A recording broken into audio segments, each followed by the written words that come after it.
unlock this door with the key of imagination. Beyond it is another dimension. A dimension of sound. A dimension of sight. A dimension of mind. You're moving into a land of both shadow and substance, of things and ideas. You've just crossed over into the Twilight Zone.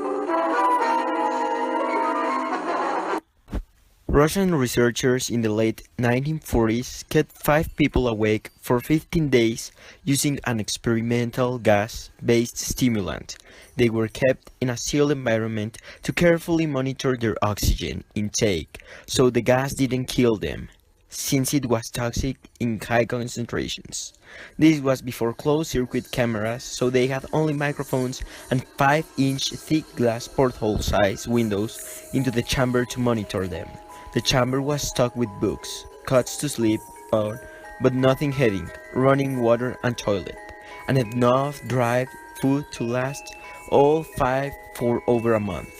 The test subjects were political prisoners deemed enemies of the state during World War II. Everything was fine for the first 5 days. The subjects hardly complained, have been promised that they would be freed in the summit to test if they didn't sleep for 30 days. Their conversations and activities were monitored, and it was noted that they continued to talk about increasingly traumatic incidents in their past, and the general tone of their conversations took on a darker aspect after the 4-day mark.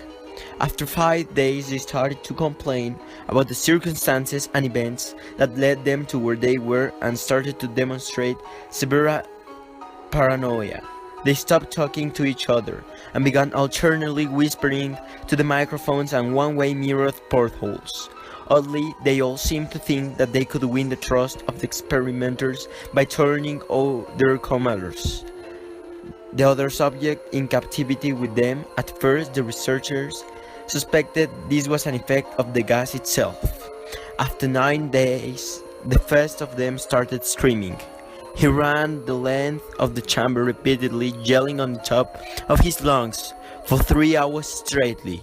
He continued attempting to scream, but was only able to produce occasional squeaks.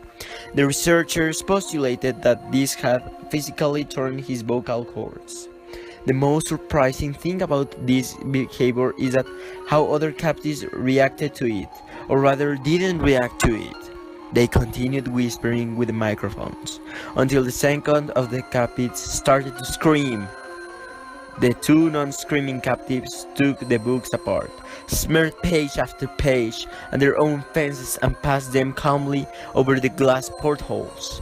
The screaming promptly stopped, so did the whispering to the microphones. After 3 more days passed, the researchers checked the microphones and hurriedly to make sure they were working, since they thought it impossible that no sound could be coming with 5 people inside. The oxygen consumption in the chamber indicated that all 5 must still be alive. In fact, it was the amount of oxygen 5 people would consume at a very high level of strenuous exercise. On the morning of 14th day, the researchers did something they said they would not do for the greater reaction of the captives. They used the intercom inside the chamber, hoping to provoke any response from the captives. They were afraid they were dead or vegetables. They announced, "We're opening the chamber to test the microphone. Step away from the door and lie flat on the floor or you will be shot. Compliance will earn one of you your immediate freedom." To their surprise, they heard a single phrase in a calm voice response, "We no longer want to be freed." Debate broke out among the researchers and the military forces funding the research. Unable to provoke any more response using the intercom, it was finally decided to open the chamber at midnight on the 15th day. The chamber was flushed of the stimulant gas and filled with fresh air, and immediately voices from the microphone began to abduct. 3 different voices beginning, as if pleading for the life of loved ones to turn the gas back on. The chamber was open and soldiers sent in to retrieve the test subjects. They began to scream louder than ever, and so did the soldiers when they saw what was inside. 4 of the 5 subjects were still alive. Also, no one could recall the state that any of them in life. The food rations past day 5 had not been so much as touched. There were chunks of meat from the death test subjects' teeth and chest stuffed into the drain in the center of the chamber, blocking the drain and allowing 4 inches of water to accumulate on the floor. Precisely how much of the water on the floor was actually blood was never determined. All 4 surviving test subjects also had large portions of muscle and skin torn away from their bodies. The destruction of flesh and exposed bone on their fingers tips indicate that the wounds were infected by hand, not with teeth, and the researchers initially thought. Wounds indicate that most, if not all, of them were self-inflicted. The abdominal organs below the rib cage of all 4 test subjects had been removed, while the heart, lungs, and diaphragm remained in place. The skin and most of the muscles attached to the ribs had been ripped off, exposing the lungs through the rib cage. All the blood vessels and organs remained intact. They had just been taken out and laid on the floor, finding all around the eviscerate but still living bodies of the subjects. The digestive tract of all 4 could be seen to be working, digesting food. It quickly became apparent that what they were digesting was their own flesh that they had ripped off and eaten over the course of days. Most of the soldiers were Russian, especially operatives and the facility, but still many refused to return to the chamber to remove the test subjects. They continued to scream to be left in the chamber and alternatively begged and demanded to the gas be turned back on lest they fall asleep.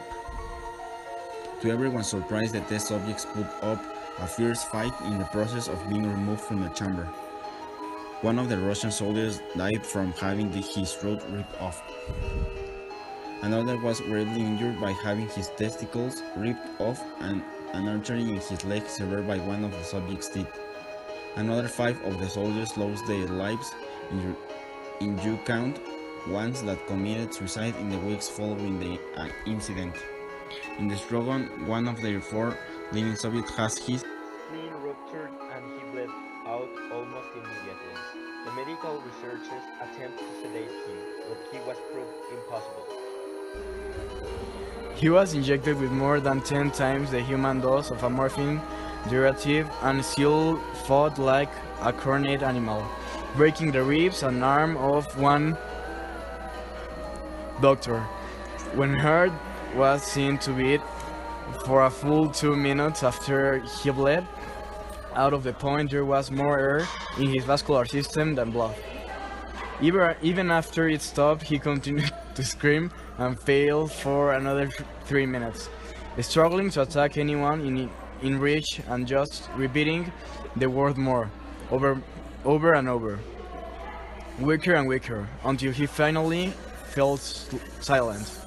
The surviving 3 test subjects were heavily restrained and moved to a medical facility. The 2 with intact vocal cords continuously begin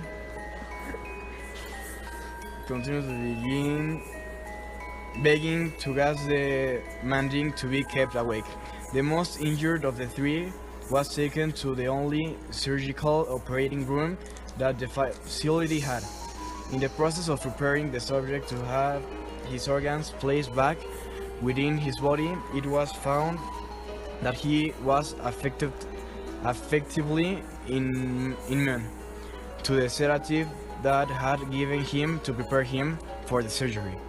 He fought furiously against his restraints when the anesthetic gas was brought out to put him under.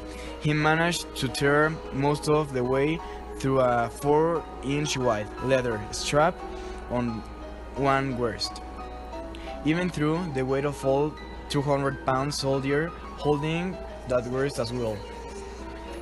It took only a little more anesthetic than normal to put him under, and the instant his eyelids flirted and closed, his heart stopped.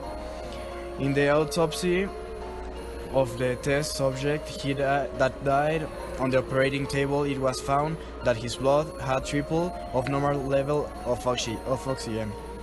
His muscles were still attached to his skeleton, were badly torn, and he had broken 9 bones in his struggle to not subdue. Most of them were from the force his own muscles had exerted on them. The second survivor had been the first of the group of 5 to start screaming. His vocal cords destroyed, he was unable to beg or object to surgery, and he only reacted shaking his head violently and disapproval when the anesthetic was brought near him. He shook his head yes when someone suggested reluctantly they try the surgery without anesthetic, and did not react for the entire 6-hour procedure of replacing his abdominal organs and attempting to cover them with that remain of his skin. The surgeon preceding stated repeatedly that it should be medically possible of the patient to still be alive. One terrified nurse